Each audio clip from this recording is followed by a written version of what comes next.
been a while since I've uploaded a video about cycling or anything else for that matter. So I thought I would give you all a look at Road Grand Tours. It's in alpha. Um, Not sure when it will move to beta, but I was able to get in on the beginning here. Very much like Zwift, if you're familiar with that. You pair up with your Ant Plus devices. Don't think there's Bluetooth, just Ant Plus. Once you finish the setup, you can click the Start Ride button down there in the bottom right hand. You're already logged in when you launch the program. I'd say that's one cool thing about this, even in alpha, is it's very quick to get started once you've set up initially. Not a lot of going through menu systems in order to get rolling. I did find it interesting. It was a little hard to get rolling in the beginning, not understanding how their system works. I'm not certain why I was sitting there spinning and not going anywhere. I would think it's something about the way that the packets are being interpreted, getting everything synchronized for the ride. But I sat there for a little bit, just spinning, going nowhere, and then started rolling. I did think it was kind of interesting how that your cadence, the pedaling, is directly related to your cadence there on the side. So it isn't just something that's there for show. When you pedal faster or slower, it matches the cadence. So I think that's kind of cool. Looking around, you can see the screen shots that we're seeing here, the mountains in the distance, the trees. Going for a more realistic, I wouldn't say realistic graphics, but realistic presentation of the terrain than you would find, say, in Zwift. I started this thinking, well, how am I going to get through this without mentioning Zwift?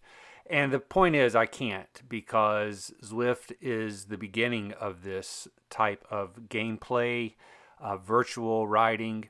So it's basically impossible not to do some comparisons, though I don't think it would be fair to compare the current Zwift to the Road Grand Tours as it now stands in alpha.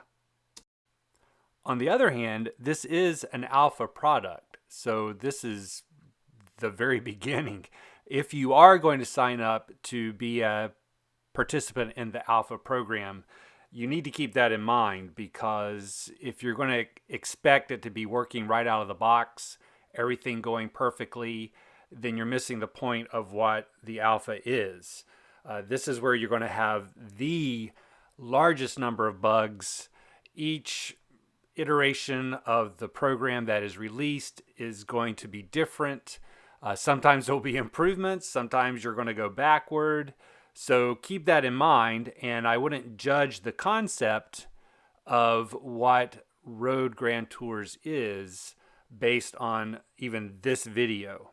You know, imagine this is a little baby that's just been born. It's not going to be going out and running a marathon anytime soon. Or maybe I should say he's not going to be going out and cycling a century anytime soon.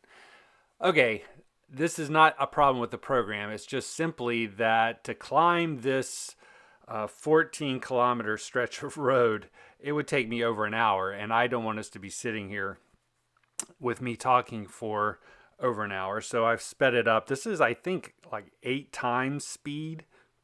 It'll give you an idea of the route. It even helps a little bit seeing the turns and just getting a sense of the flow. You'll notice as I go into some of these turns, there's red words pop up at the bottom, and it says, reduce power. You just saw it there. This is the automatic braking that RGT has put into this. As you're going into that turn, especially when you're coming back down, you're coming at some pretty high speeds. You're not going to be able to, in real life, make those turns at those speeds. Personally, I think it would be cool if there could be some type of braking mechanism, maybe on the keyboard. Uh, Even maybe there would be a secondary little tool that you could connect to your brakes and use those. I don't know. My brain just goes into all kinds of different directions. I had mentioned that to Zwift one time. Can you brake? And their philosophy is keeping things as simple as possible as when it comes to buying more equipment. But RGT has an opportunity to go in a different direction. Frankly, I think they're going to need to go in a different direction.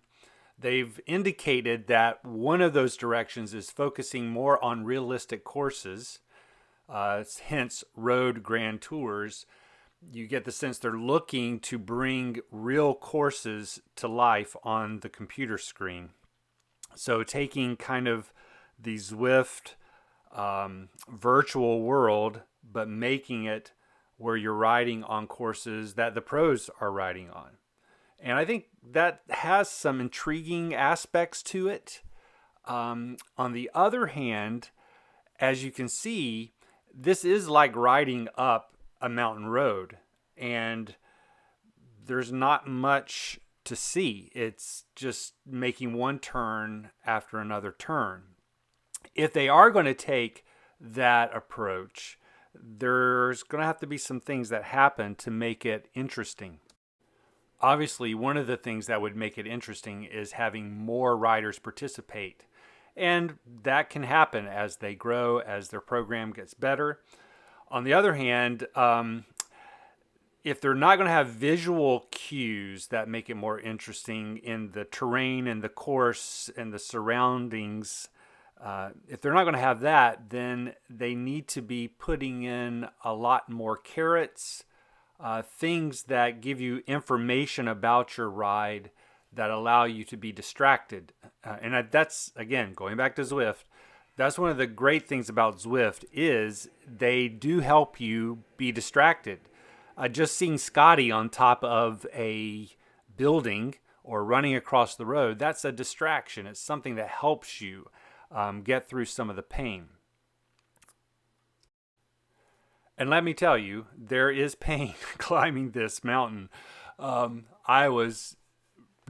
stopping about halfway up because I had to turn on more fans. I had to turn on my air conditioner window unit because I was overheating.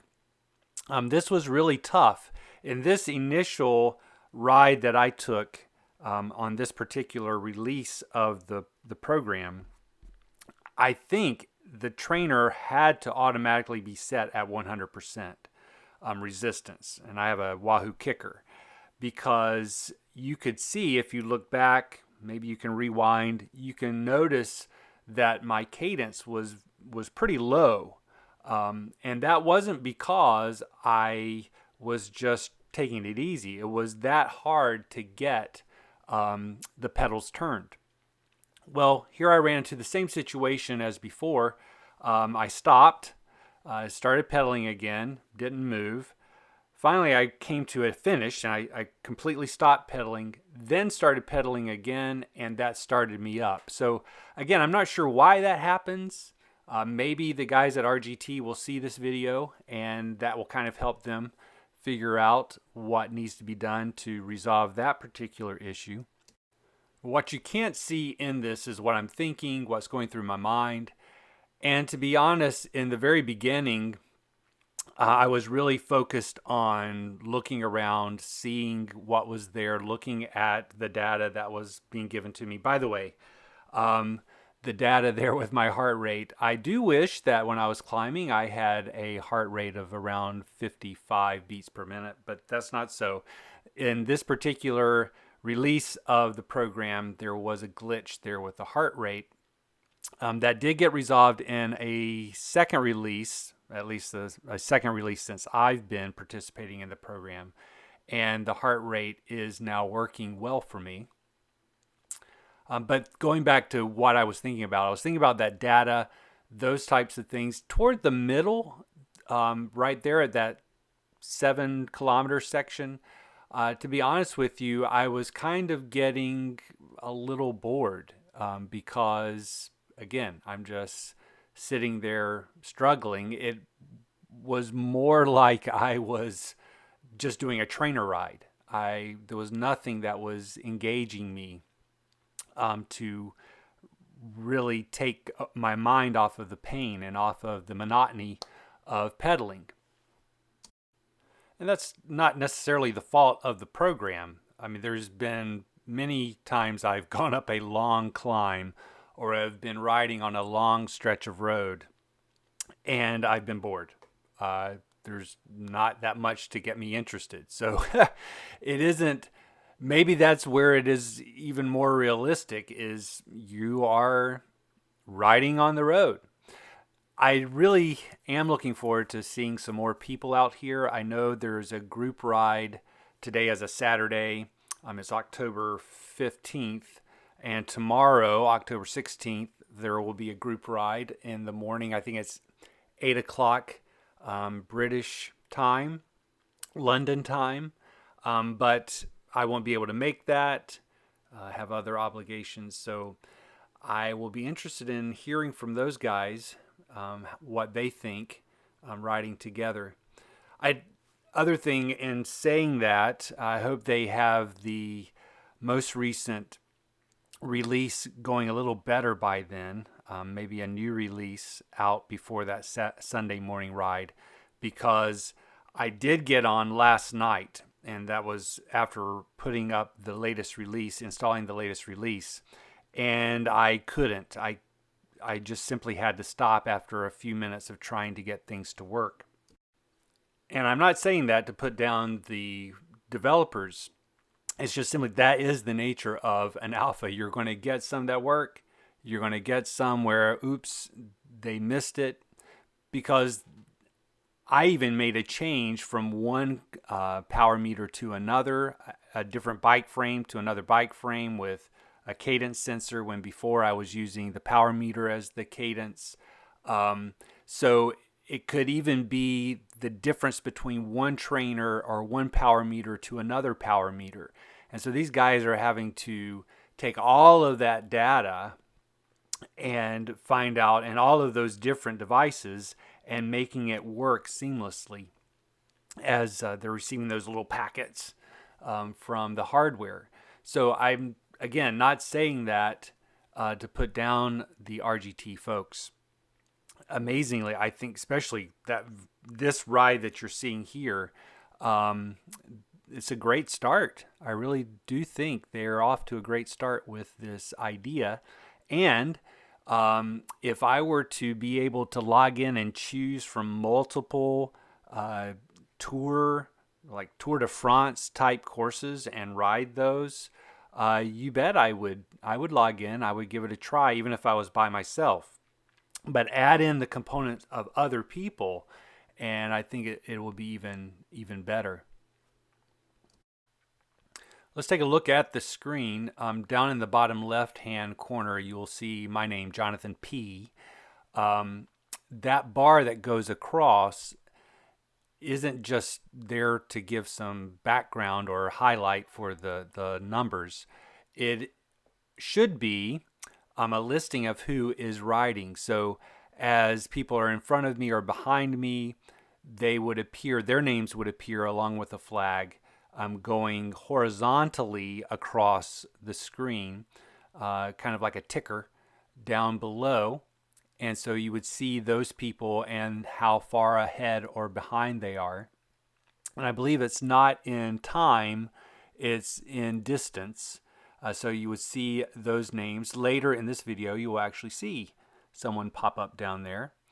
But right there with my name, you'll see a graph, and that is showing for you the wattage in little bars. And you can see how you're going up or down. And that, of course, is tracking the wattage that appears above. It seems to be pretty accurate in this particular release. I would say at this grade, this would be at this point and how hard and how tired I was feeling at this moment. 250 watts, somewhere around there, would be where I would probably be stuck at 60 revolutions per minute. But something else started happening right about this point. At this stage, I was talking earlier about how I was feeling, and at first I was kind of caught in following what was happening, and then I got bored. At this stage, it became real. I don't know if I'm explaining that correctly, but at this stage, I kind of got pulled into the fact that I was climbing a mountain. And as you look up ahead, you can see the road, the switchbacks up in the distance there. And I don't know if I was going into some kind of trance because of the effort, but I just kept looking up there and thinking, oh, I've just got to get up to that turn, that switchback. What is the grade going to be like on the other side? I was looking there at the map and noticing I was going into this area where there are lots of switchbacks.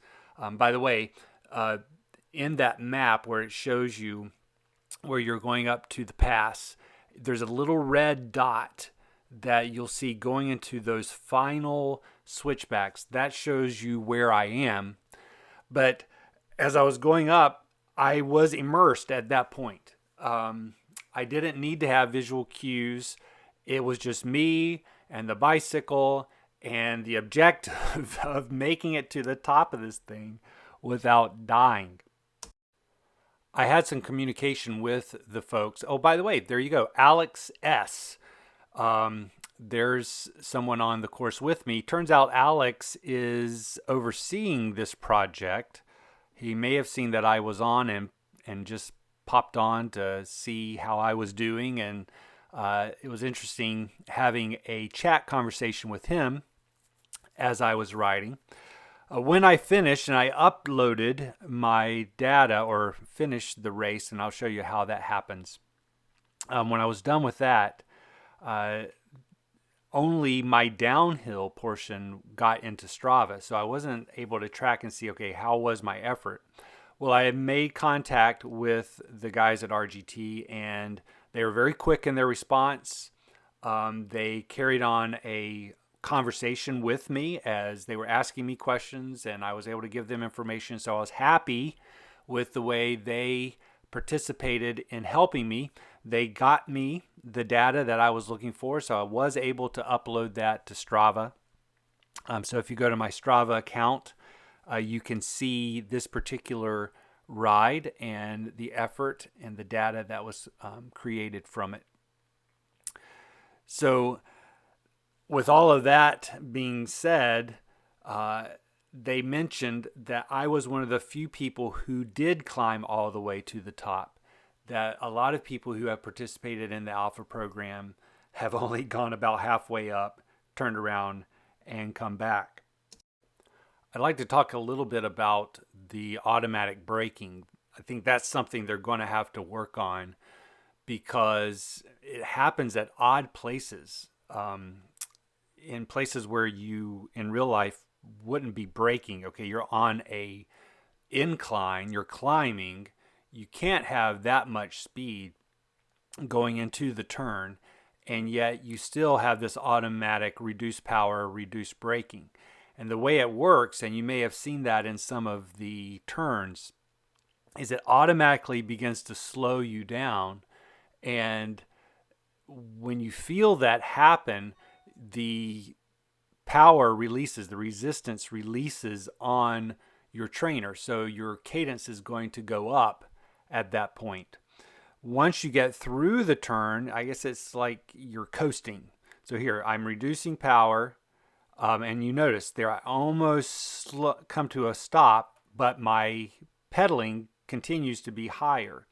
Then once you get into the turn, it's the resistance kicks in again. So it's almost like a crit race where you're coming into the turn, you let off, and then you're sprinting out of the turn onto the straightaway. That's kind of the feeling you get here. you're going along pretty well. You got your cadence going, you got your rhythm. Then all of a sudden, the trainer takes over. You lose some of that resistance. You're spinning. I wouldn't say spinning out, but you feel the release. And then you come out of the turn, and all of a sudden, you bog down again into the resistance. I understand why they're doing that, but how much it should be happening, um, when exactly it should be happening, that's something that I'm interested in seeing where they go. And here we are coming into a Strava segment, starting 9% average grade, 2 kilometers. That was, again, something that engaged me. Those are the types of things I think need to come along. Um, it will be interesting to see what happens. I guess it's going to be a virtual trainer ride. So in Strava, just like with Zwift, your RGT is going to be listed as a virtual ride. So your Strava segments won't count in the real life Strava segments listed there for this actual ride. You can go and ride this climb. So you wouldn't want these virtual Strava segments ending up mixing with the people who are there for real. Though I do think it would be neat, and it seems that they're heading in this direction, that the owners of this particular program can control some of the Strava segments. So rather than just everybody coming and creating their Strava segments, there would be some official Strava segments listed on the course. That's different from Zwift. Zwift kind of has created its own sprint zones that are Zwift specific. By the way, here you see that instance where I got reduced in my power and was spinning like crazy, and then going from 80, almost 90 revolutions per minute, boom, down to 55 revolutions per minute. That's what I was talking about earlier with the bogging down into those reduced powers. Now, like right there, why was I reducing power when I was coming up on a turn at not any great speed? So again, those are the things that will come. That's why they need people in alpha and beta programs, so they can give that feedback and help them in developing the best route. But going back to the Strava segments, I do like the idea of the people who own the terrain controlling some of the Strava segments. There's no way, because Strava is open to anyone and anyone can create segments, they're not going to be able to restrict those creations. But it would be nice to have official RGT Strava segments, so that if you do want to measure yourself in that way, you can look to those as the official way of testing yourself. That is not to say that I will be one of those, as this ride is able to show you. In doing this, I am exposing myself, and people are going to be able to see, well, that's the kind of rider he is. I am not a climber. I am, I guess, what do they call you, a rolleur? Someone who, I got a little bit of a decent sprint. I can climb a little bit, but a pure climber is going to kill me. A pure sprinter is going to kill me. I'm just, and a lot of times, nothing more than field fodder, as I would call myself. So you can see this is tough for me, and I'm doing 250, sometimes you would see 300 watts. But if you're like me, weigh around 77 kilograms, 170 pounds, then 6 feet tall, that'll give you an idea of my build in comparison to the wattage that I'm putting out. Also, I am somewhat of a masher. You see that typically I run with a lower cadence. Matter of fact, that's why my blog is called lowcadence.com. Uh, but it isn't in this case because I'm not trying to have a higher cadence. I'm actually trying to have a higher cadence, but that's what I'm getting. I'm on the max of the revolutions. I'm in my easiest possible gear at this point. And I'm just, I wouldn't say spinning because 50 revolutions per minute is definitely not spinning. But that is as fast as I can get those pedals turned around at this point. And here we are at the end of that segment. Of course, I have no idea what my time was at that point. I think that would be a good thing for them to do in the future is to pop up and show you, hey, you finished it in this amount of time. I can't imagine that they won't do that. And I think that integration with Strava kind of adds to that real life. I do hope they go in that direction. Um, so that way it's like you do when you're riding with Strava and you have your app open in your pocket and it tells you, hey, you're coming up on this particular Strava segment. The leader at this point is so and so, and their time is this. Oh, yeah, there. I just turned around. I don't know if I made it to the top or not because, I mean, it showed that I was coming to the end. But I've seen some pictures online of people who have up at the top, there should be buildings. I don't know if it's my graphics card isn't high enough to see those, and other people that I've seen do have graphic cards that can handle it. But I didn't see buildings up there, and that turn was kind of abrupt. So I'm not certain that I made it to the end, but I do know I didn't do anything, to my knowledge, to make myself turn around. I also noticed that I was at the end of the map at that point.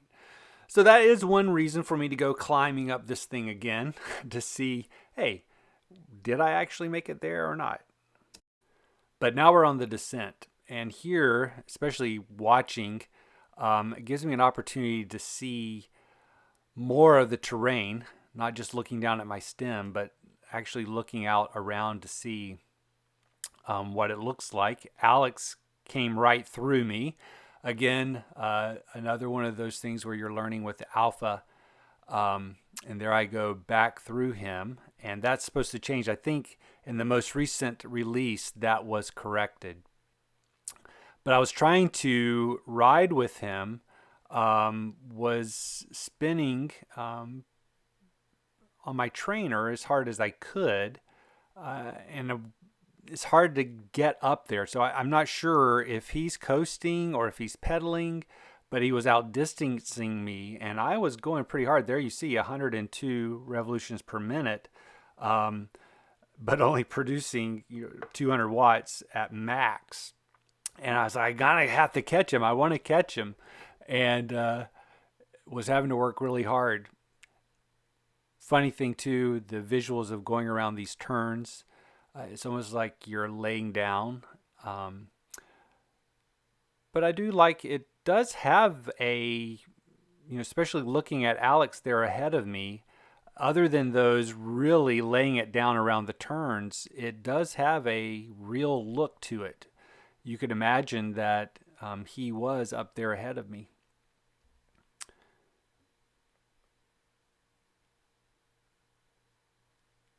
Trying to see if, he went off.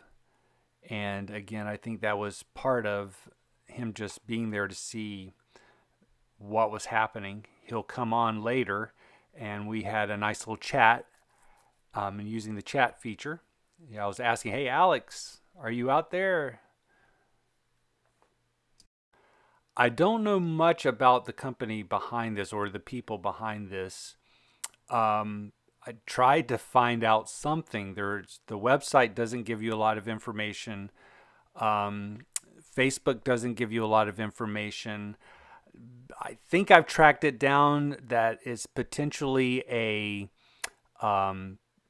Canadian Romanian software firm that seems to be validated by Alex's flag there. That's the Romanian flag. So, whoa, that was interesting. I didn't even notice that in the actual ride. Maybe it had something to do with me working on the keyboard doing the chat. But there you see, I asked Alex, was he the programmer? And I didn't mean that I meant, is he the creator of this? And he says, I'm the man in charge. So Alex, would love to learn more about you guys. So drop me an email if you see this. Here I am chasing on. We're riding together a little bit. Going to have to try it out again once I can get this latest release working correctly and see if there's a little better interaction between the different avatars. And you might hear a dog barking in the background. That's my neighbor's dog. So I can't make him stop. Coming down again, carrying on a conversation with Alex. Here he's coming back in the screen. He is coasting. I am spinning along.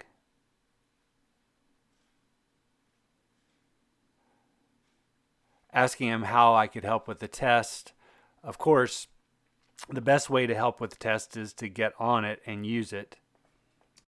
The more data they're able to collect, the better they're able to figure out trends, make adjustments.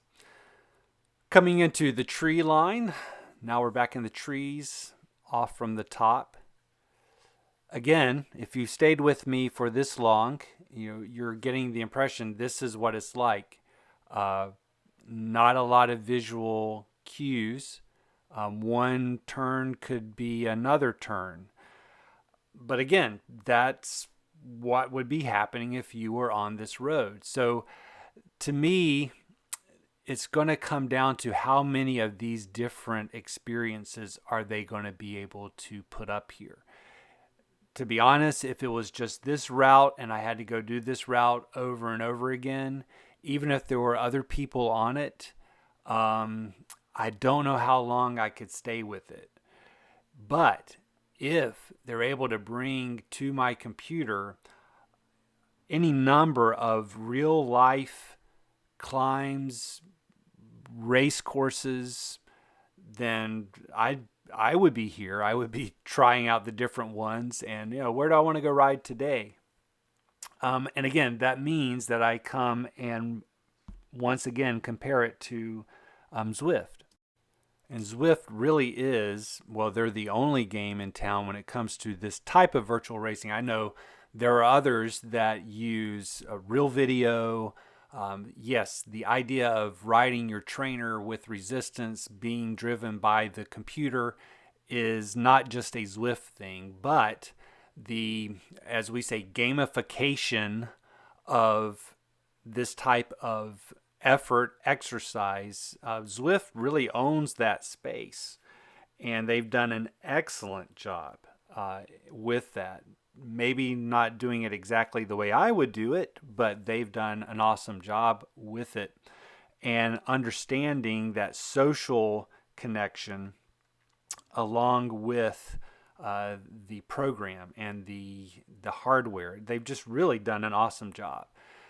So I will be staying with Zwift even if RGT came on board. It's just another experience. But to be able to ride Zwift, hang out with my buddies there, play the game, so to speak, but then at another time say, hey, yeah, I want to go ride Alpe d'Huez.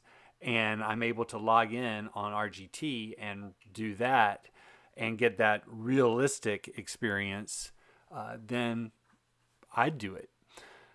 Let me say, when I say realistic experience, I'm not saying that it looks realistic. What I mean by realistic is the experience is there aren't bells and whistles that are making it like a game. It's you are going and you are riding up that mountain. That's the realism of it. I'd be interested in seeing what you think. Comment on it. Go to roadgrandtours.com and get your own alpha version. Of course, you're going to have to submit a name and see if you get approved for it. But obviously, the more people they have participating, the better for them, and ultimately, the better it will be for us. So give it a try. What would you like to see in this? What are some of the functions? You can find them on Facebook, Road Grand Tours on Facebook, and leave some comments there. But this finishes it, coming in to the finish. And I was kind of seeing this barrier coming. I said, well, what happens if I run into the barrier? And well, what happened was it just laid me flat. I think I tried to slide under it. But that didn't work. Once you're finished with the ride, it's just as simple as saying end ride, and it automatically uploads to Strava. You can then change the name at Strava. But hey, that's it. Thanks for watching. Be sure to visit lowcadence.com and follow along with me on YouTube. Ride on.